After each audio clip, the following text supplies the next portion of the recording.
नमस्कार दोस्तों। जैसा कि पिछली वीडियो में हमने चर्चा की थी कि मैरिज की प्रॉमिस हॉरोस्कोप में है या नहीं है। अब हमें ये पता चल चुका है कि मैरिज की प्रॉमिस है, लेकिन इसके बाद ये सवाल उठता है कि वो शादी कैसी होगी, उसकी क्वालिटी ऑफ मैरिज कैसी होगी।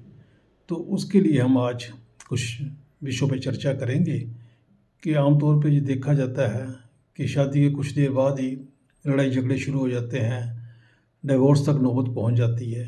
तो इसे कैसे अवॉइड किया जा सके, कुंडली में कैसे पता चलता है कि ऐसा कोई योग है या नहीं है। तो अब आइए हम देखते हैं कि क्वालिटी ऑफ मैरिज जो है वो कैसी होगी। तो इसके लिए हम सबसे पहले सिग्निफिकेटर को देखेंगे, जो मैरिज का सिग्निफिकेटर है, जिसे हम कारका भी कहते हैं, उसको देखेंगे। तो मैरिज का सिग्निफिकेटर के लिए आपको सूत्र बताता हूँ कि अगर आदमी की कुंडली है, किसी मैन की कुंडली है, तो उसका जो सिग्निफिकेटर है वो वीनस है, शुक्र है। और अगर वुमेन की कुंडली है तो उसका सिग्निफिकेटर जुपिटर है। अगर ये कुंडली में या नवांश में नीच में है, डेबली है, तो कोई इशू नहीं है, कोई ज़्यादा अंतर नहीं पड़ता। लेकिन अगर ये अफ्लिक्शन में है, और वो भी ज़्यादा अफ्लिक्शन में है, एक से ज़्यादा मैलेफिक प्लैनेट से द्वारा आस्पेक्ट है या उनके साथ कंजंक्शन में है, तो इससे जो है वो थोड़ा मैरिज में प्रॉब्लम क्रिएट करेगा। और सेकंडली हम देखेंगे कि जो 7th हाउस है उसमें कैसी एसोसिएशन है। अगर मैं उसमें 2 से ज़्यादा मैलेफिक एसोसिएशन है, आस्पेक्ट है, कुछ ऐसा है, तो मैरिज में आने वाले समय में प्रॉब्लम आने की संभावना है। लेकिन नहीं, अगर वही वहाँ पे बेनेफिक एसोसिएशन है, बेनेफिक आस्पेक्ट है, तो हम कह सकते हैं कि जो क्वालिटी ऑफ मैरिज है वो ठीक रहेगी, और आने वाला समय है जो बच्चों का वो ठीक रहेगा।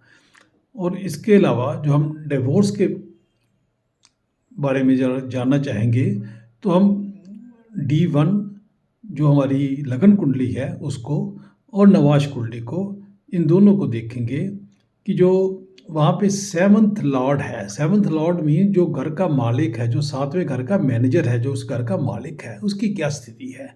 क्योंकि अगर मालिक ही अफ्लिक्शन में है, वही परेशान है, वही दुखी है, तो अपने घर को संभाल नहीं सकता है।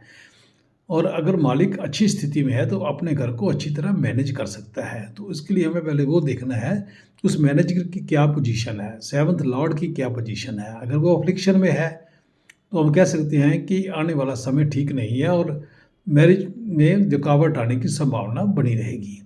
और लेकिन अगर 7th लॉर्ड ठीक है, बेनेफिक एसोसिएशन है, किसी अच्छे ग्रह की दृष्टि उस पर है, तो हम कह सकते हैं कि मैरिज जो है वो ठीक चलेगी।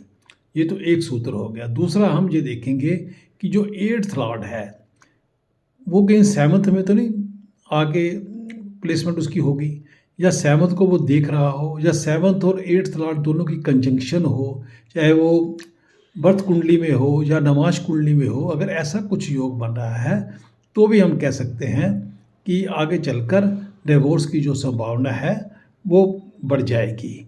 और इसी तरह हम जो नवाश कुंडली का जो लगन है, जो उसका लग्नेश है, वो उन दोनों को भी देखेंगे कि उसका उनकी पोजीशन क्या है। वो क्या किसी मैलेफिक एसोसिएशन में है, किसी प्रॉब्लम में है। अगर ऐसा वहाँ कोई है, प्रॉब्लम है, तो हम कह सकते हैं कि वो भी दिक्कत जाके क्रिएट करेगा। और इस तरह हम ये कुंडली को देखकर ये बता सकते हैं कि जो शादी है वो कैसी चलेगी, उसकी क्वालिटी कैसी होगी, वहाँ को रुकावट आने की संभावना है या नहीं है। आने वाली वीडियो में आगे और चर्चा करेंगे कि अब शादी है वो लेट होगी, जल्दी होगी, कौन कौन से ऐसे प्लैनेट हैं जो हमारे शादी को डिले करते हैं या शादी में रुकावटें डालते हैं। इनके बारे में आने वाले वीडियो में और भी देखेंगे। जैसे मैंने कल भी आप लोगों को जो पुरानी वीडियो में बताया था कि भाई अगर किसी ने अपनी कोई कुंडली विश्लेषण कराना हो तो वो हमसे संपर्क कर सकता है। उसके लिए वो 9417800527 नंबर को डायल करें। जय श्री राम, जय जय राम।